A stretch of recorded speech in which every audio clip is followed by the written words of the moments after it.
My name's Dr. Gary Krotas, and I'm a coach and author of The Idea Mindset, a book about how to figure out what you want and how to get it. The unlock moment is that flash of remarkable clarity when you suddenly know the right path ahead. When I'm in conversation with my coaching clients, these are the breakthroughs that are so profound that they remember vividly where they were, who they were with, what they were thinking when their unlock moment happened. In this podcast, I'll be meeting and learning about people who have accomplished great things or brought about significant change in their life, and you'll be meeting them with me.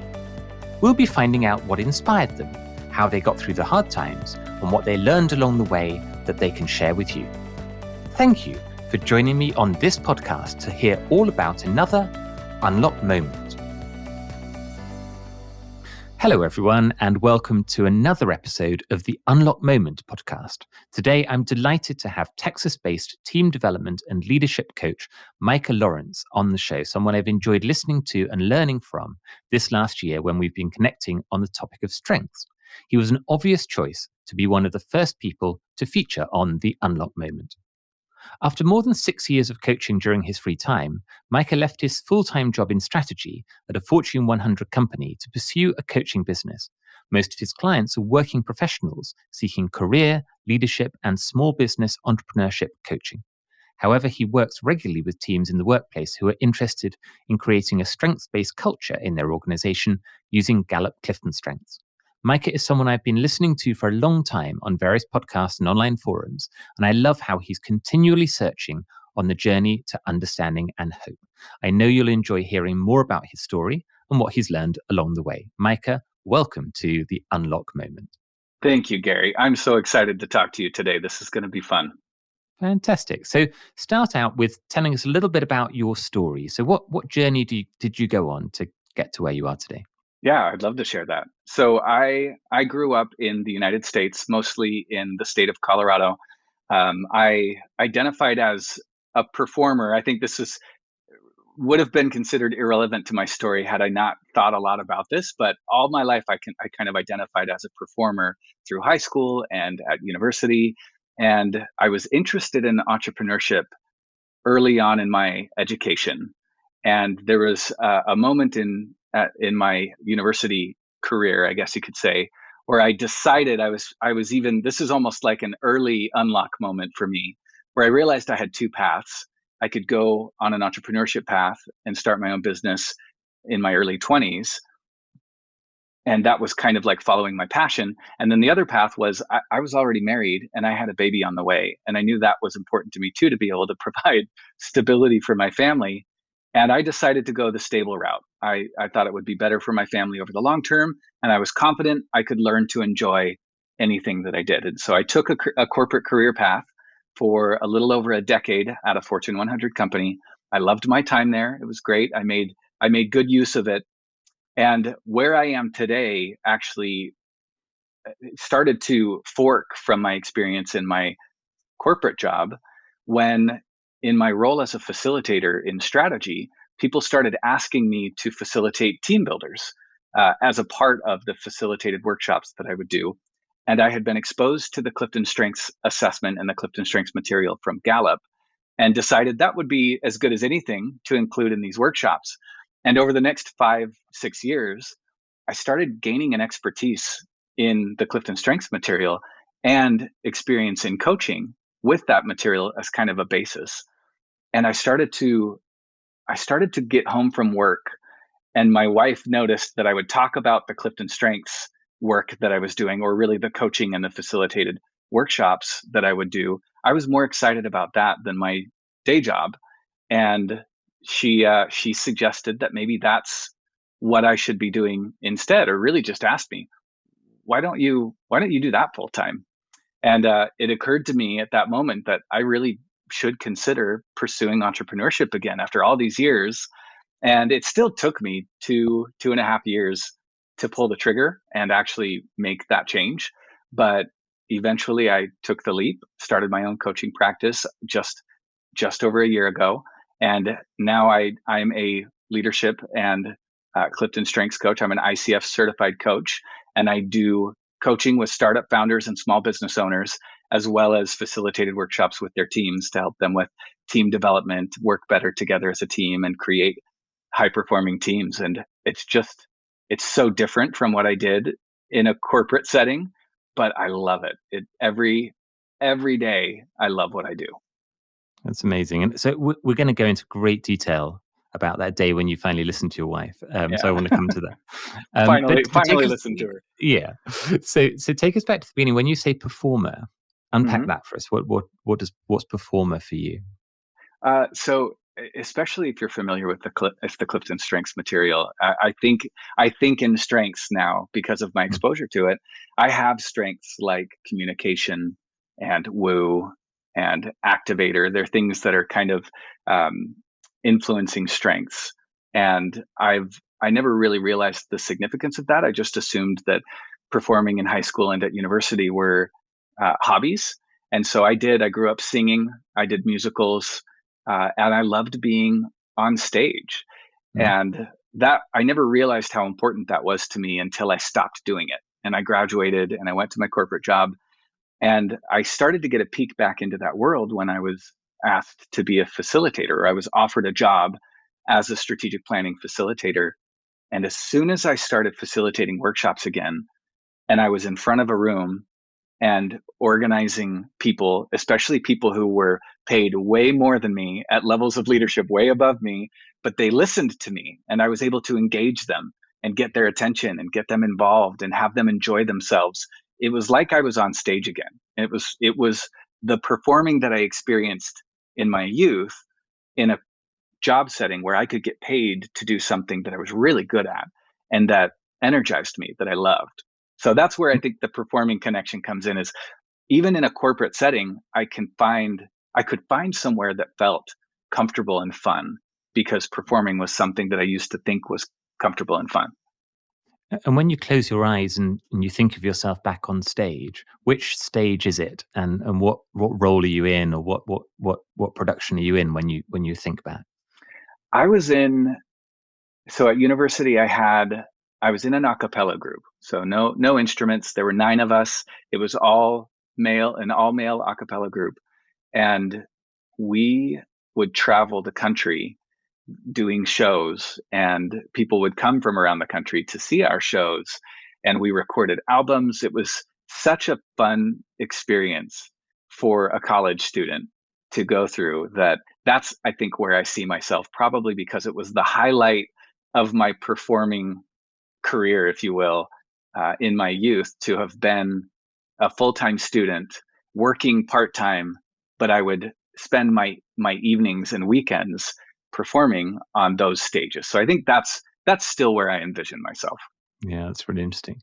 Yeah. But you're in a group. You're in a group of people all working together to do one Yeah. thing. Yep. Because there are some coaches, I think about, there are some coaches that love one-to-one coaching, and there's some coaches that love group facilitation, team facilitation. So it's Yeah. interesting that the example that you pick is, Well, that yeah. No, I was going to say is you in a group on stage working as a unified team. Um, Well, and it's interesting that you say that about coaches too, because since starting my own practice a year ago, I had to learn that too.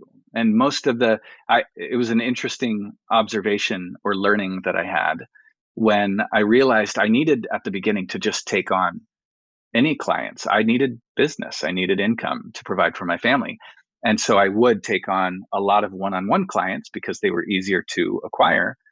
And as I started working with more and more teams and companies, I did feel that draw to the teams and the companies. As a coach, and I've met some just like you that they prefer the one-on-one because it's intimate and it's personal. And I like that too, but there's nothing like working with a team of people and helping facilitate some of the takeaways, those aha moments between coworkers when they learn something about one another that helps them realize, oh, we we can work better together. And being there and being able to witness that and facilitate that, there's nothing like it for me. I love that, and I hope that listeners listening to this can pick up on the energy that you pick up when you're imagining that moment of two people learning from one another. I think that's amazing. So when you first left, university, and you took your first job, did it feel safe then? Or did you reflect over time that it was a safe thing to do? It felt safe then. And Hmm. yeah, I mean, I think that was at the time lacking life experience.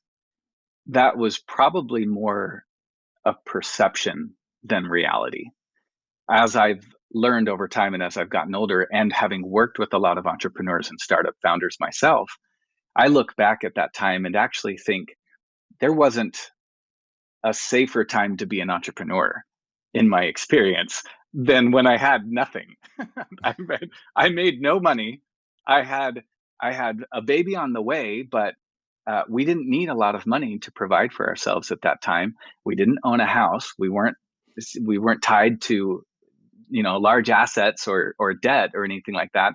I didn't have a lot of school debt. So looking back with my own experience now, that was actually probably the safer time of my entire life to actually have gone into starting my own business and entrepreneurship versus today. I have 3 kids and they need braces and they need healthcare and they need all these things. And Yeah. yeah, so if that was the intent of your question, that was probably the best time to have started my own business. And what was influencing you at that time? Because I mean, that's a very common thing for people to come out of university or school and think about what's a sensible thing to do. What was influencing you to say, safe is good? Hmm. Yeah, that's a really good question. I know I know an influence was the fact that I'm one of 9 kids, Oh, wow. and my dad, yeah, so I come from a big family, and my dad had usually had a job, but he didn't always have a great job. And so we grew up with very little. We were making ends meet most of my life growing up. And so, and I've heard this from other people who've experienced a level of poverty in their youth, that we go into avoidance mode sometimes, and or risk avoidance mode, where we choose a safe path because there's a little bit of trauma associated with not having money early on. And so picking something where the money's going to be there, even if it's not your favorite thing or something that brings you joy, if it's going to have a steady income and healthcare benefits, then maybe that's the right choice so that you don't experience that trauma that you remember from your childhood. So I do believe that there's a lot of that influenced it. But I think I was also just in the university setting.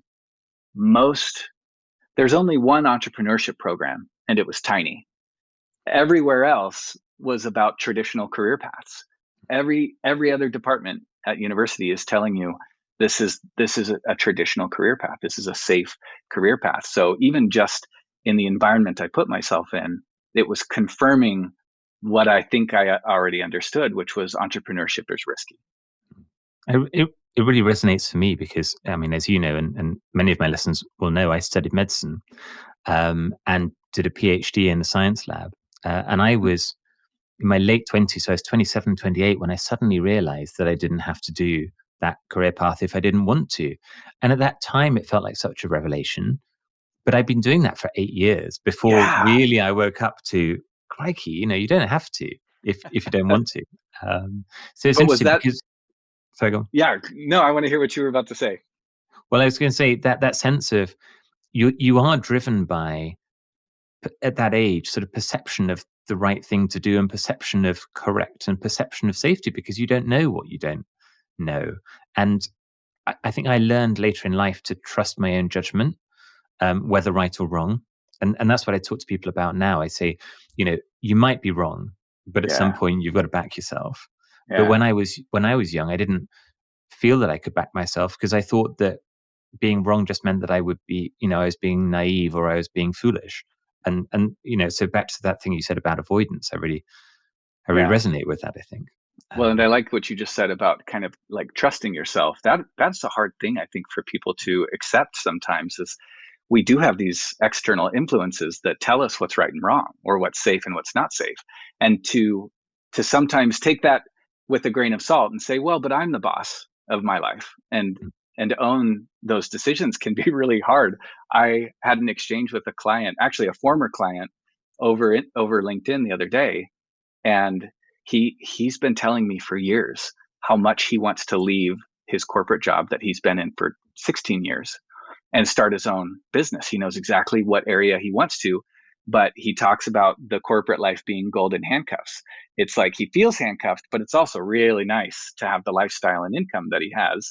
And what I ended up telling him was like, look, you're going to look back. We've been having this conversation for 2 years. You're going to look back in 10 years and realize that you were sitting on the fence between a corporate job and entrepreneurship for that entire time, never really enjoying either path because you were choosing to stay and it was your choice, but it's almost like you were being drawn to this other path and you never got the most out of either. And I was like, you're making a choice, but you're almost like putting that choice on external influences. Own your choice. It's your decision. If you like your lifestyle so much that you want to stay at a corporate job, that's okay. Own that and enjoy it and accept that that's the way that it is. Or if you really want to start entrepreneurship, that's your choice too. Go do what you love and accept that it's not going to be the same. I think that is a hard lesson for people to learn, even in he's in his 40s. And you were the right person to have on this podcast, and I hope that the listeners are appreciating this like amazing free advice that's coming from you. I think that I think about people when they hit their 30th birthday. It's a real moment now where people start to think, okay, this is the decade when I got to make some stuff happen, because Yeah. you look ahead to your 40th birthday and you think, if I haven't started now, am I ever going to start? So I talk to quite a lot of people who really remember where they were and what they were thinking on their 30th birthday, because it's that sort of, okay, I can't drift anymore. But then it Yeah. happens again on your 40th birthday and again on your 50th, I think. Right. So it never leaves you. Um, so you're in this deliberately safe environment. You knew that that's what you were doing, but it was a good and positive and confident environment, and you've enjoyed that work. Hmm. So when was the first time that you started to imagine something different? Well, it's funny. I was just giving this guy a hard time that I was talking to you about, someone I formerly coached, but I was him. I was him 8 years ago, for real. It was probably in 2015 that I started listening to entrepreneurship and online marketing podcasts, and I just found it so fascinating. And I would listen to them. It's to a different episode from a different entrepreneurship podcast pretty much every weekday while I was working out. And it was from that time in 2015 that I was like, that's what I want. I knew then that that's what I wanted. And it took me another 6 years to finally quit my corporate job and pursue what I wanted. So it's easy to give that advice to someone and say, hey, make a choice.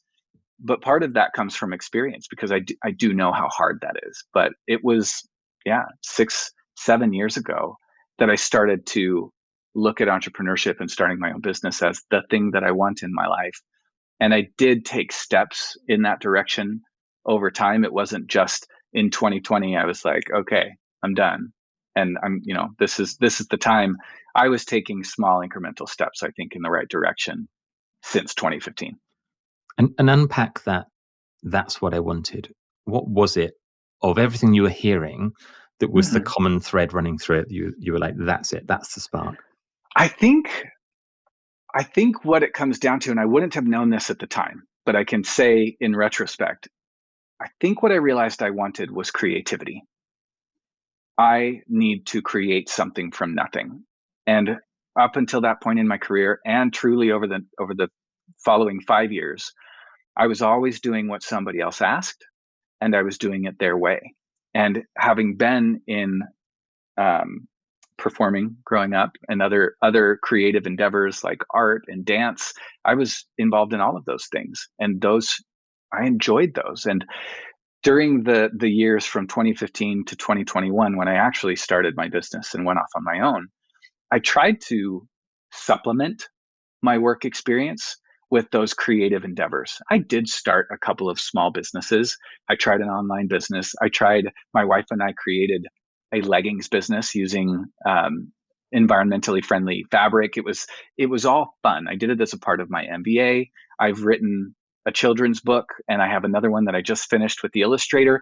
But they were all just creative projects on the side of my job because I knew I needed that in my life. And I think in 2015 it occurred to me that I can make my entire work life focused on creating if I'm willing to put myself out there and let go of what I previously thought of as safe. And I know that not everyone listening will necessarily be fluent in this language of Clifton strengths, but it's this model of understanding your natural talents and strengths and learning about yourself in your most sort of core way. Like it's not about your skills, it's not about your experiences, it's Yeah. about really who you are. Can you bring to life for the listener some of your top talents and strengths and how that plays through to this thing about you need creativity? Yeah. How does that shine through? Well, I would say one of the primary strengths that influences my need for creativity is my number one strength is communication. And most people don't, if you're not familiar with the Clifton strengths, a lot of people assume that it means you're a good communicator. But like you said, Gary, it's deeper than that. It's that you need an opportunity to share your voice, to be on stage, to have other people be an audience and listen to you. And it can be as simple as storytelling, having somebody to tell a story to at a party, or one-on-one, or it could be presenting, performing, being on stage. It's amazing how often I talk to people with high communication and ask them, do you play an instrument, or did you ever perform growing up? And it's amazing how often there's a correlation there. That needing to be on stage and finding joy in performing for others comes from that communication strength. So I think that's a big one. I also have high woo and high self-assurance. And the woo is this desire to be friendly, to make friends quickly, and to get people to like you. And when you pair that with communication, it's very much it's very much a performing combination. And so What does when woo I mean for the woo, oh uninitiated? yes, good. Yeah, woo stands for winning others over. So very Ah, much that getting people to like you is almost like a fun challenge. I And love it. I always felt that. I'll tell you, I remember maybe it wasn't a moment, but it was a series of moments when I was performing in the a cappella group at university, where everybody, the group would transition people in and out over the years. Once you graduated, you couldn't be in the group anymore. You had to be a student. So every year, some people would graduate, and we would have auditions and bring new people in. And so when I came in, the way that we did performances were we would plan out the whole show and have song by song what we felt like was a natural flow, some up songs, some down songs, so that it wasn't all one energy the whole time. And I noticed that we always went straight from the end of one song to the beginning of another. We would pause for 20 seconds and introduce the next song. And one thing I started doing that had never been done before is I was like, we've got thousands of people here in front of us, and we know nothing about them. We have no interactions with them. I'm gonna walk off stage, and I'm gonna go talk to some of these people. And so in the middle of a concert, when it was my turn to introduce the next song, sometimes I would just like wander off the stage and crack jokes or interact with people and just learn from people, ask them questions like, hey, who do you think in the group this thing is true of, and like a little trivia. And at first I just did it on the fly and it was natural, and eventually everybody started doing it too. And so our shows became this really entertaining thing that started with me just being in a moment of strength where I let that woo and the communication and the self assurance to try something that hadn't been tried before, let that guide me to have those kinds of interactions with people. And bringing it back to the way that I work now, I use those same tactics when I facilitate a group in a team development workshop at a corporation or at a startup. It's the same kind of joy that I got out of performing in college. I get to experience that every time I'm meeting with a team. And it's unlike, if you don't know what that's like, or you can't hear how fun that is for me, think of something that's really enjoyable for you, where you're in the flow, you're in the moment, you love every second of it. And imagine you get to do that for your job. That's what it feels like. So this is what's so fascinating for me. So this, exactly what you described, has been there all the way through, and you can weave this thread through. And yet, in your unlock moment, it took somebody else, your wife in this case, saying something to you to make you wake up to it. So to bring us right into that moment. What was Yeah. happening just before it happened? What were you thinking? What were you feeling? And then take us right through that moment and how it changed things for you. Yeah. That is a great question. And I actually hear that same question being asked to people I've coached who have experienced what I'm about to tell you. And it's that I think that for whatever reason, and maybe we dig into why this is, but as a father and as a provider, I felt like it was my responsibility to prioritize my family's needs over my own. And that the job that I had, being safe and providing plenty of income and stability to support my growing family, that was more important than my career joy. And I think I felt that sense of responsibility for the entire time that I was working, the 11 years that I was in a corporate role. And I think my wife asking that question, why don't you do this full time? It created just the tiniest little opening in my brain that allowed me to entertain the idea that maybe I can have both, and that her expectations for me might have been different than my own expectations that I was projecting on her for me, if that makes sense. I think, assuming my wife would want me to do this too because it provides for our family. And for her to come out and say, you're obviously happier when you do this kind of work. Why don't you do more of that kind of work? It almost gave me permission to explore this idea that maybe I can provide for my family and have career joy, even if admittedly I make much less money doing what I do now than I did. I mean, you were in the medical field, so you would know that too.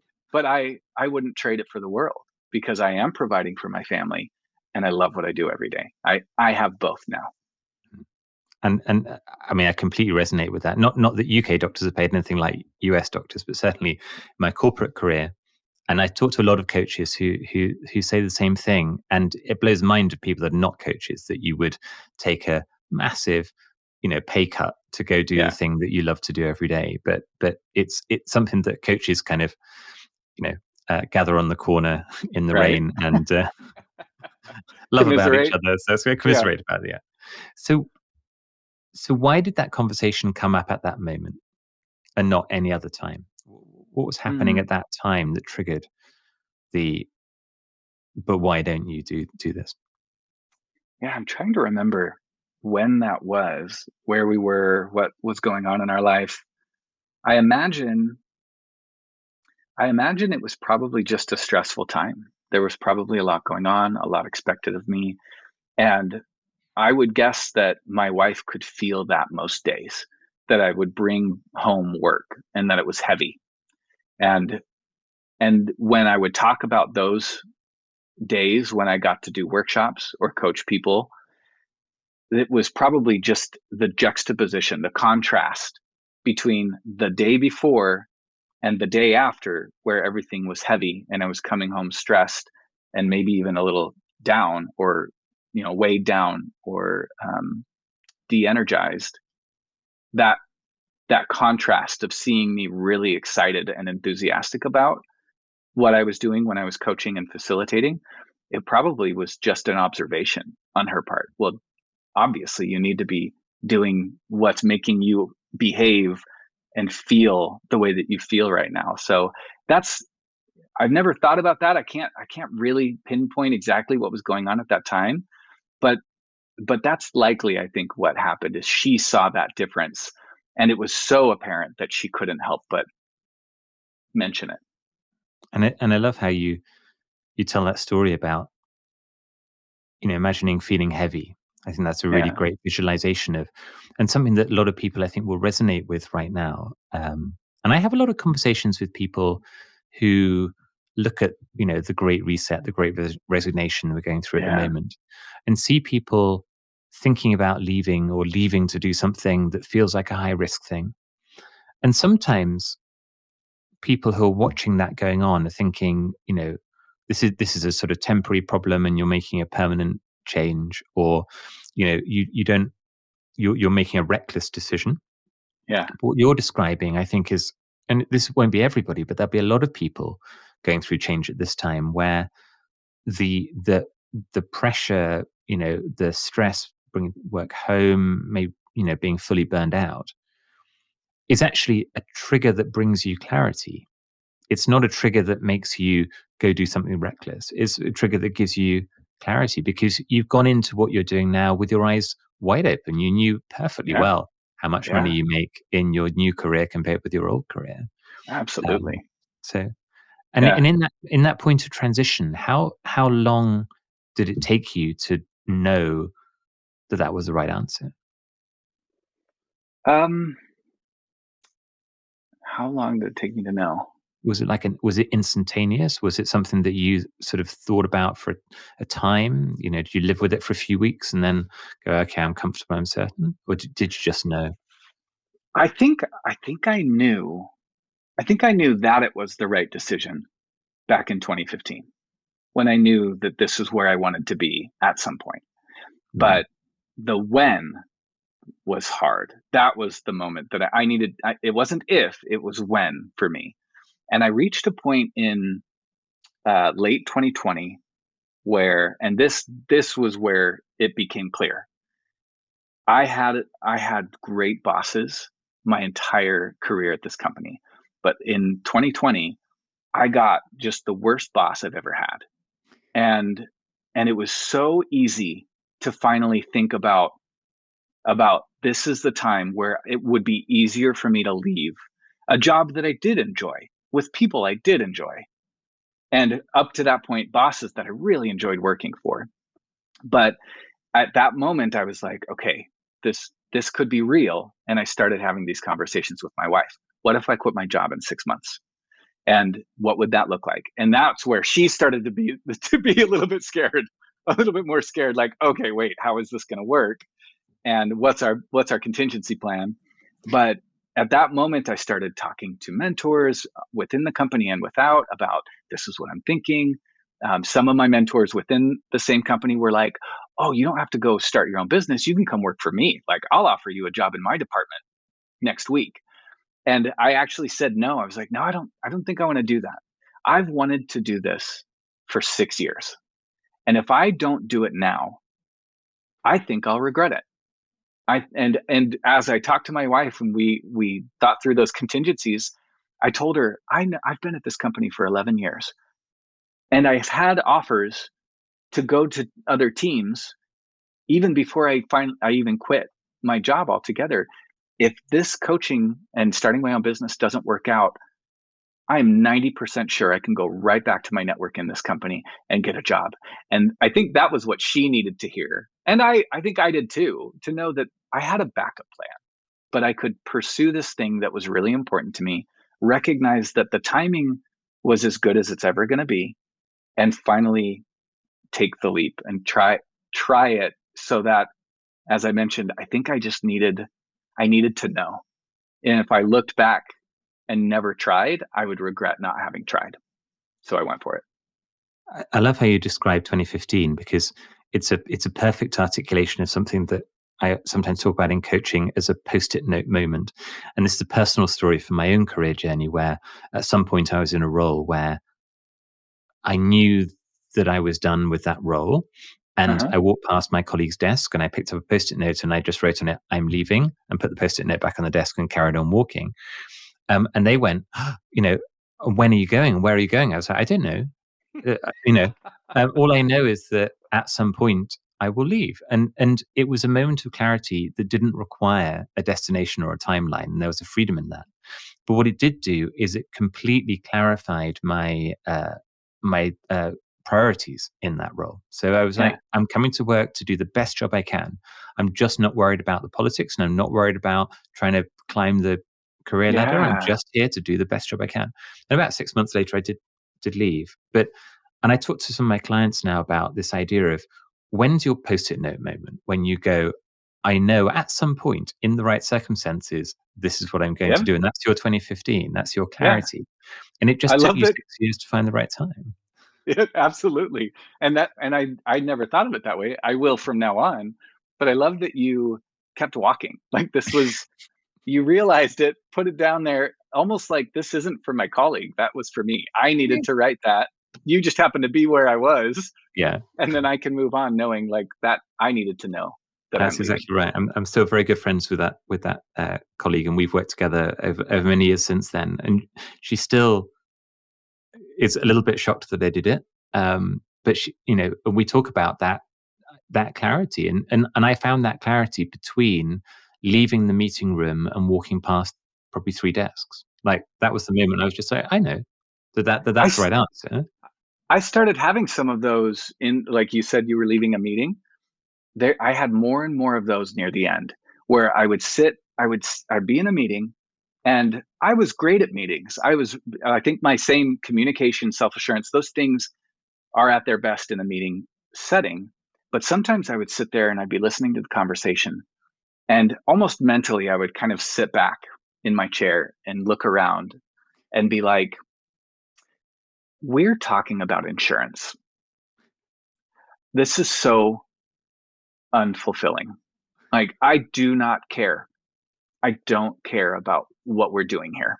And those moments repeatedly were enough for me to have that post-it note moment where I knew something had to change. It was really about paying attention for when. And in that moment, and I imagine like the fog of confusion or complexity around everybody's heads. And I visualize you in your chair going, I'm not happy. Like you're not feeling, overwhelmed with purpose and desire and passion in that moment. Right. But you are absolutely clear Yeah. in where you are. I And know. I know what yeah, I want. right, I just need to right, figure out when. exactly. Have you, And I got to ask you, Gary, have you had people from your corporate job, from your experience, like that coworker, have they come to you after you left and expressed, I wish I could do that? Have you had anybody many, do that? many times, many Me times. too. Um, Me too. And I've coached a number of people that I used to work with. I've coached a number of people who used to work for me. And it's interesting because it's interesting coaching people that you also know quite well. Uh-huh. And we talk a lot about, in my coaching, we talk a lot about the search for clarity. Because in my mind, I'm a very structured, logical kind of person. Very, my number two is strategic. Cool. And so in Clifton Strengths terms, so my brain works in a very how can we make this exceptionally simple I sort of love that. way. And my empathy is 32, which means I'm not too much in the softly conversation. Um, Let's get to the heart of it. right. And Yeah. and what's fascinating is seeing people get to that moment of clarity, maybe on something that they've been struggling with for years or for a decade or longer. And then you ask them a question that is, in one sense, a very simple question, but in another sense, a question they've literally never asked themselves. Yep. So I was I It's was working with a coachee a year or two ago, and we were talking about opportunities ahead. And they went through the various opportunities that were available to them, and they were great. And they then went through and thought about what was good and bad about each of them. And then I said, "And what do you want to do?" And they went, "Well, of the three, maybe this one." And I went, "No, but what do you want to do?" And they went, I never asked myself that question." And I yeah, went, "Well, why don't you?"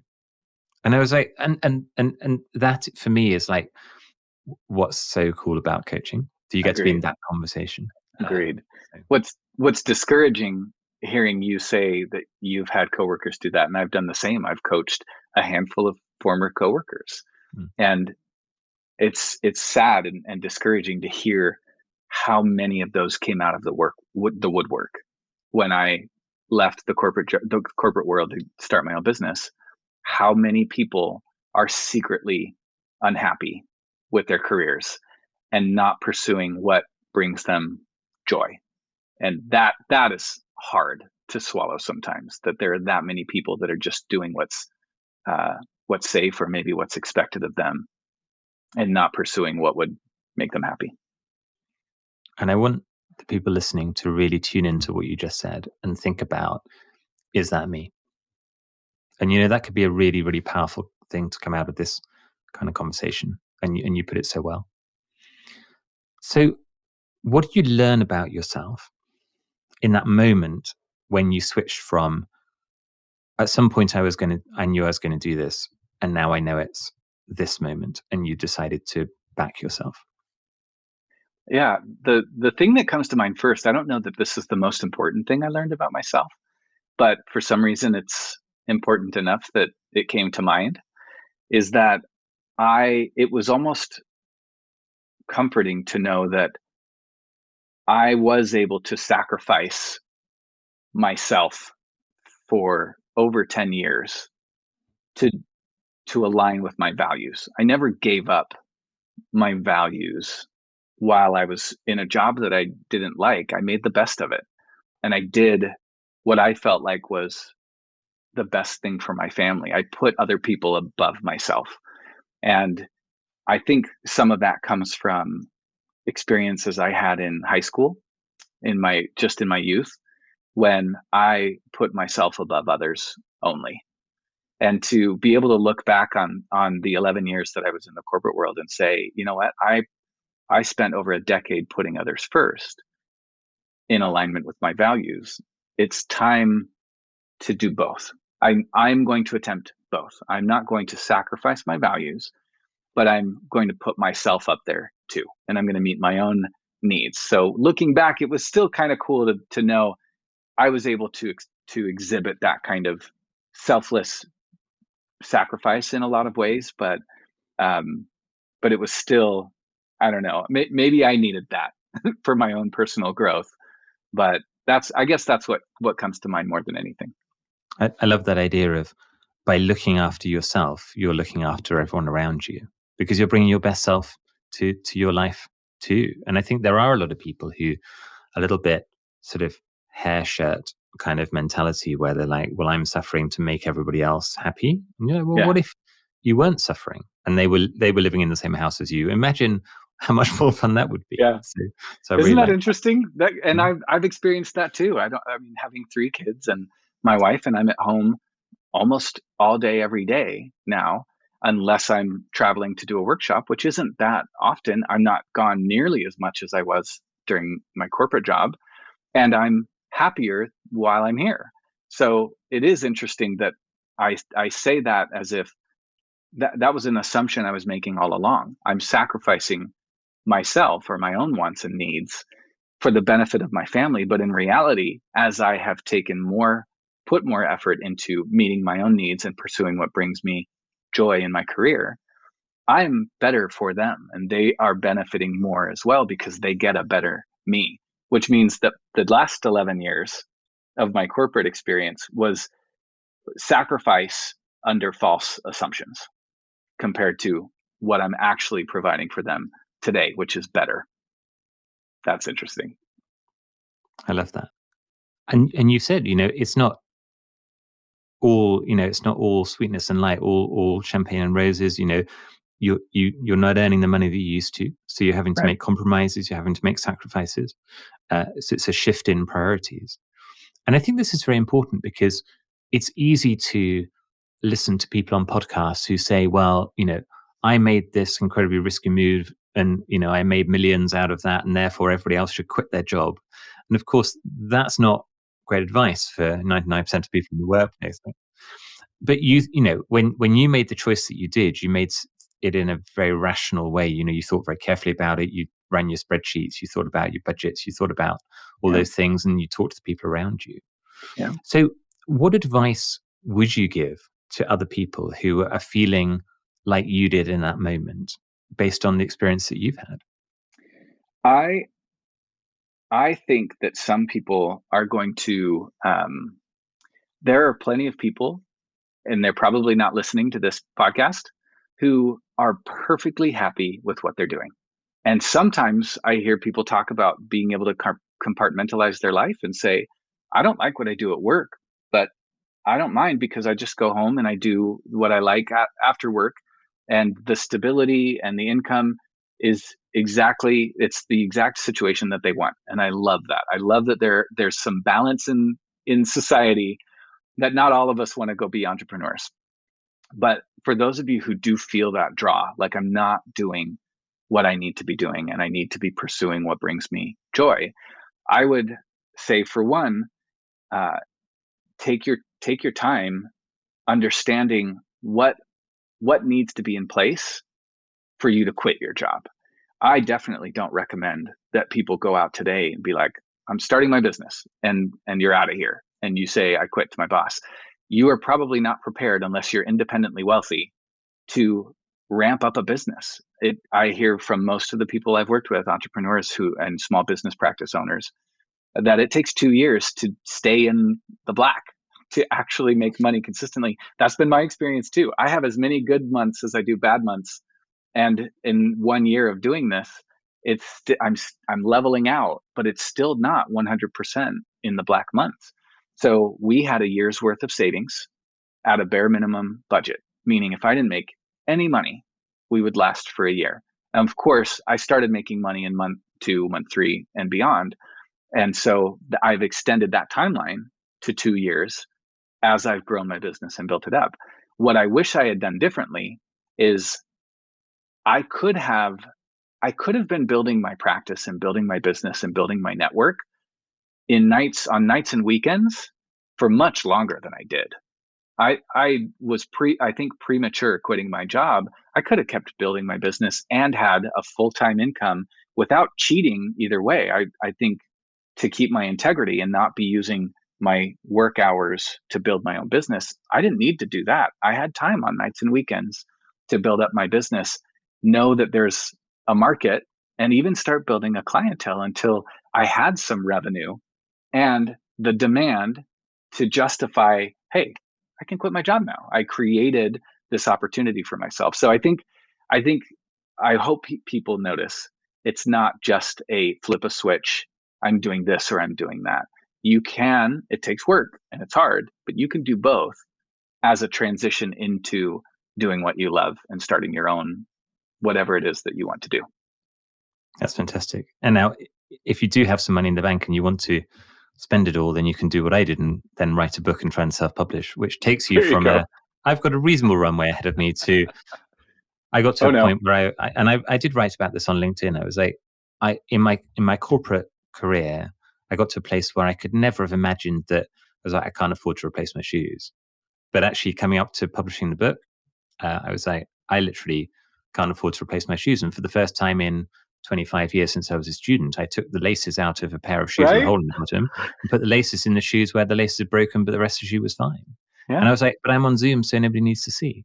And people that I worked with were like, what do you mean you did that? I mean, like, I was in quite high profile, corporate jobs before. And I said, no, but it's because I'm doing the thing that I love to do. And so I've Yeah. absolutely chosen to not be able to afford And we've done the place same to do. thing. Yeah. just Yeah. just so that people aren't under the illusion that we are rolling in money in your first couple of years of business. No. No, you make incredible sacrifices, especially if you're coming from a well-paying job, that it does help to have eyes wide open about what to expect. We haven't purchased new clothes in the last, not for us. Our kids are growing. They need new clothes, but my wife and I haven't purchased any new clothes for ourselves in the last 12 months. We sold one of our cars and we are down to one car in a rural town. We live in a rural town where the nearest store is a 10-minute drive from here, and most things like church and other stores that we need to go to are a 20-minute drive. So we have definitely sacrificed a lot of the spending that we were used to keep a bare bones budget and make this last long enough for my business to grow and cover all of our expenses, and then hopefully over time more. But yeah, Yeah. it takes sacrifice. And that's important for people to hear, because it's not, as you say, that only the people that are independently wealthy who can do something like this, but you do have Hmm. to be prepared to shift your expectations from where you were living before. Yeah. Yeah. So I was just going to say, there's a great quote. I don't remember who said this, and I'm going to paraphrase it, because I don't remember the exact words, but it's something like, don't give up what you want most for what you want now. And that's always resonated with me, that we live in a world where instant gratification has been made the social norm. And we get packages quickly. We can go to the store for whatever we need in most uh, first world countries. And we've gotten so used to meeting our now needs that learning to sacrifice can be extremely challenging for some people. But keeping that mindset of, what do I want most, and have anchoring to that helps make it a little bit easier to sacrifice what I want now. Fantastic. So, we're coming up to sort of quarter way through 2022. What does this year hold for you, and what have you got coming up? What are you looking forward to? Yeah, there are a couple of things that I'm working on. Some of them are coaching related, some of them aren't. Part of the fun that I've had starting my own business is that I'm not restricted to one lane. I can try multiple things. So I just recently launched an online course that uses strengths-based development principles from the Clifton Strengths Assessment, but it's applied to new leaders. And that's at my website at micahlorenc.com if anybody's interested in that. So I just released that. I'm working on, because I work with so many startup founders and startups, I'm about to launch a 1-year program for new startup founders, to take them through a program where they're matched with a mentor, matched with a coach.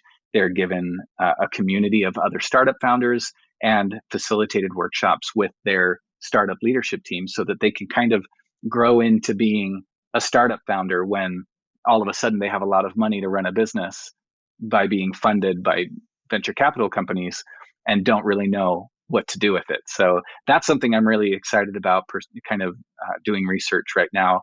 And then I'm also about to launch a second children's book that I 100% do for fun. I have not made any money on my first children's book, and don't expect to make any money on my second children's book. But it's another one of those creative outlets that I make time for, and have time for now, as I have my own business, to just pursue things that bring me joy. And that's one of them.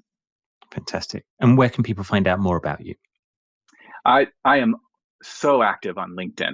So find me on LinkedIn. My last name is spelled odd, so take a look at the show notes and make sure you get my last name right. But yeah, Micah Lorenc at LinkedIn, or micahlorenc.com. Those are the two best places to find me. Fantastic. The unlock moment is that flash of remarkable clarity when you suddenly know the right path ahead. What Micah demonstrates is a clarity of purpose to bring understanding and hope to others through understanding your strengths and through the power of the coaching partnership. He is a brilliant coach and a constant force of positive energy. As you've heard him tell his story, you have listened to someone making meaning of their journey to finding passion and purpose and joy in the career they've chosen. I hope you've enjoyed listening to him as much as I have. Micah, thank you so much for joining me on the Unlock Moment, sharing your stories and lessons so vividly, and best of luck with your future endeavors. Thank you, Gary. It was truly my pleasure. Thank you. This has been The Unlock Moment, a podcast with me, Dr. Gary Crotaz. Thank you for listening in. You can find out more about how to figure out what you want and how to get it in my book, The Idea Mindset, available in physical book, ebook, and audiobook formats. Follow me on Instagram and subscribe to this podcast to get notified about future episodes. Join me again soon.